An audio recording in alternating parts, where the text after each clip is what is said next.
मुकेश अग्निहोत्री जी, हमारे उप मुख्यमंत्री हर्षवर्धन चौहान जी, पार्लियामेंट और इंडस्ट्री मिनिस्टर्स, पीडब्ल्यूडी मिनिस्टर्स, हमारे विक्रमादित्य जी, चीफ सेक्रेटरी महोदय, सभी सम्मानित विधायक, पत्रकार बंधुओं, प्रदेश की ग्रामीण अर्थव्यवस्था कैसे मजबूत हो, पिछले 2 साल से इस दृष्टि से एक सोच विचार करके हम आगे बढ़े और उसका परिणाम सामने आने शुरू हुआ। और ग्रामीण अर्थव्यवस्था की मजबूती के लिए, जो भी युवाओं को रोजगार देने के लिए और प्रदेश की वित्तीय स्थिति को ठीक करते हुए ये बजट हमने प्रस्तुत किया है। इसमें सभी वर्गों का ख्याल रखा गया है। सबसे पहला वर्ग ग्रामीण अर्थव्यवस्था की मजबूती के लिए जो हमारे किसान हैं, बागवान हैं, पशुपालक हैं, जो नित्य इस रोजगार से जुड़े हैं, उनको कैसे आत्मनिर्भर बनाया जा सके, उनके कैसे आर्थिक समृद्धि मजबूत की जा सके, इस दृष्टि से हमने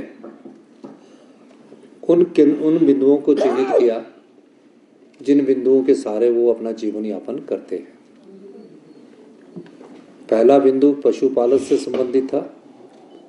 पिछले वर्ष हमने गाय के दूध में 32 रुपये हुआ करता था, 13 रुपये की बढ़ोतरी की, 45 रुपये किया।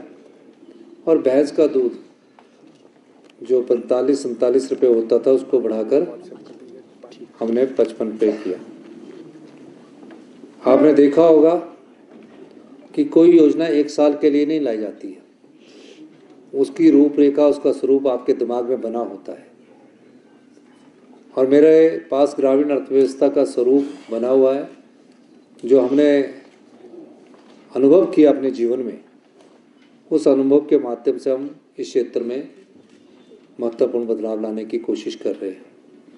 आम आदमी के जीवन में बदलाव कैसे आए,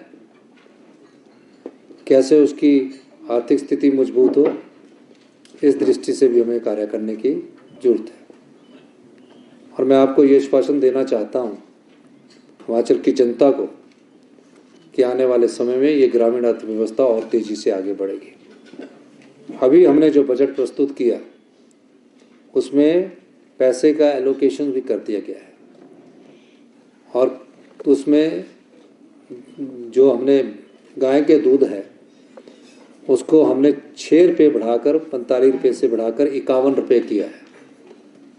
और भैंस का दूध जो है वो 55 रुपये से बढ़ाकर 61 रुपये किया है। उसके साथ हमने एक चीज़ और देखी कि कई बार उनको ट्रांसपोर्टेशंस नहीं मिलती है और कोई अपना व्यक्तिगत तौर पर दूध लाकर जो मिल्क फैट के नोटिफिकेशन कलेक्शन सेंटर होंगे वहाँ भी लाकर देगा, 5 किलोमीटर से दूर आकर वहाँ देता अपना व्यक्तिगत तौर से, और उसकी क्वालिटी मिल्क की ठीक होगी तो उसे 2 रुपया एक्स्ट्रा और मिलेगा। तो इस तरह वो 8 रुपये दूध में बढ़ोतरी की गई। दूसरा भाग, हमारे यहाँ कौन सी खेती होती है और किस खेती के आधार पर हमें आगे बढ़ना है। कुछ एरिया बागवान आधारित है, कुछ एरिया किसान आधारित है। अब उसको चिन्हित किया गया, जो खेती हो उसमें कैसे उनको उपज का सही मूल्य मिले। पिछले वर्ष हमने पहली बार मक्की का, प्राकृतिक मक्की का मूल्य 30 रुपये तय किया और जनता के वहाँ जो किसान थे उनके हाथों में पैसा किया। गेहूं का हमने 40 रुपये तय किया। अभी गेहूं खरीदी नहीं गई क्योंकि पिछले वर्ष हमने पहली बार मक्की का, प्राकृतिक मक्की का मूल्य 30 रुपये तय किया और जनता के वहाँ जो किसान थे उनके हाथों में पैसा किया। गेहूं का हमने 40 रुपये तय किया। अभी गेहूं खरीदी नहीं गई क्योंकि गेहूं का सीजन खरीदने का अब है। जो भी प्राकृतिक खेती से उगाया जाएगा उसका हम गेहूं का सीजन जो होगा उसमें वृद्धि की गई।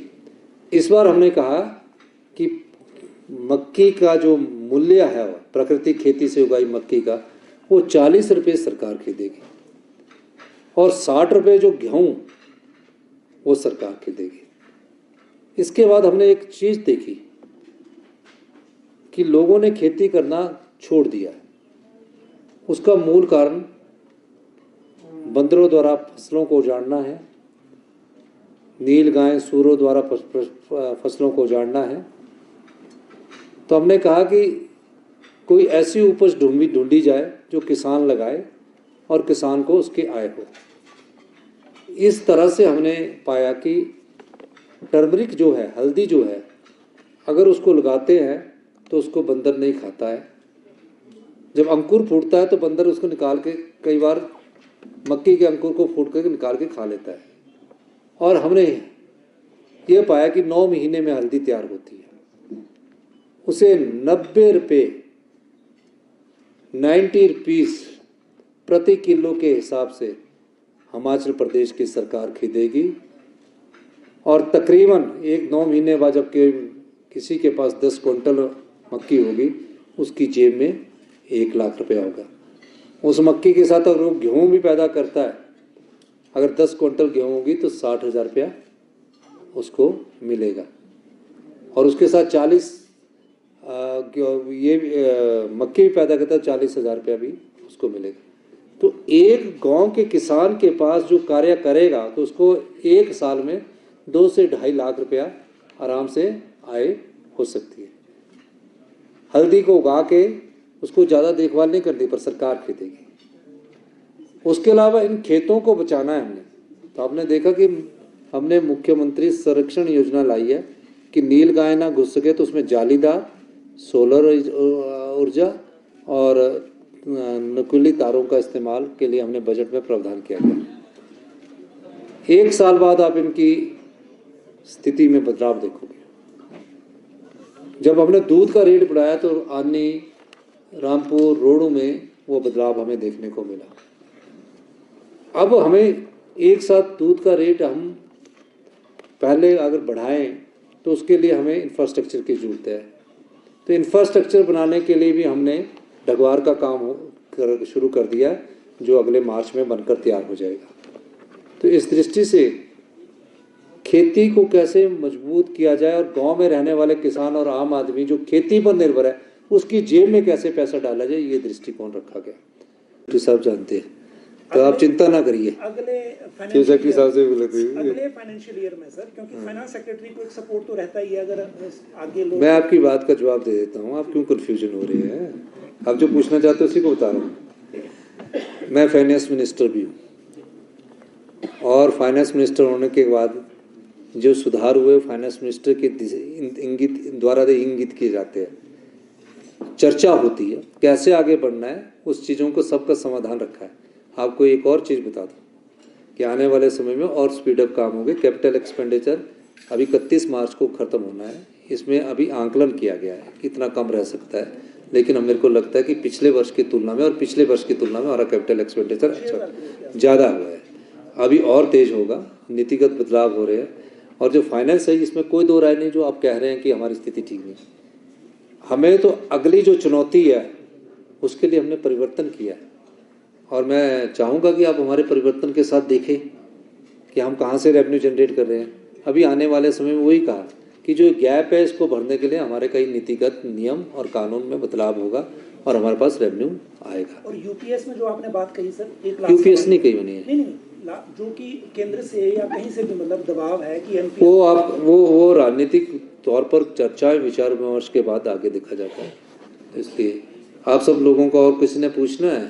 सर, आपने 29,000 करोड़ का जो आपने इसमें लोन दिया है, जबकि 29,000 करोड़ के 2 सालों में जो सरकार ने लोन लिया है और 1 साल में आप 6,561 करोड़ अकाउंट करोड़ ले सकते हैं, तो बाकी जो 8,000 करोड़ का जो गैप है सर, ये कैसे पूरा किया? नहीं, आप समझे, पिछला जो वर्ष था उस समय हमें 6,531 करोड़ रुपया लोन लिया है। उसमें हमारी कैपिंग होती है आरबीआई द्वारा, उससे ज़्यादा हमको नहीं मिल पाया, उससे पहले हमारे को ज़्यादा मिला। इस साल की अभी लोन की लिमिट आएगी तो पता लगेगा।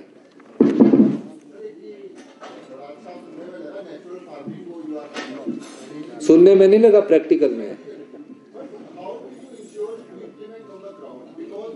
तो यही तो मैं कह रहा हूँ कि आप लोगों को पता करना है कि जहाँ हमने पिछले साल प्राकृतिक खेती में मक्की के आटे का मक्की खरीदने का रेट 30 रुपये किया था, 3000 मीट्रिक मुझे याद नहीं है वो खरीदी, और उसके नाम से अब गेहूं भी खरीदेंगे। तो ये प्रोक्योर का जो है हमारा मार्केटिंग बोर्ड है। नहीं मैं बताता हूँ पैरामीटर्स क्या बोल रहे हैं। वो सर्टिफाइड होगी, आपने बजट में इसमें लिखा, हाँ वो सर्टिफाइड होगी। आपकी बात सही है कि आप प्रकृति को कैसे करोगे, तो उस चीज़ का सर्टिफिकेशन होगा। जैसे मक्की का सर्टिफिकेशन हुआ, टर्मरिक का सर्टिफिकेशन होगा, गेहूं का सर्टिफिकेशन होगा। तो ये रेट, क्योंकि हम प्रकृति में हिमाचल प्रदेश को नंबर 1 स्टेट बनाना चाहते हैं यहाँ की भौगोलिक, डेमोग्राफिक और प्राकृतिक चीज जलवायु के हिसाब से, तो ये प्राकृतिक में सर्टिफाइड होगा और अगले वर्ष से ये खिलना शुरू हो जाएगा।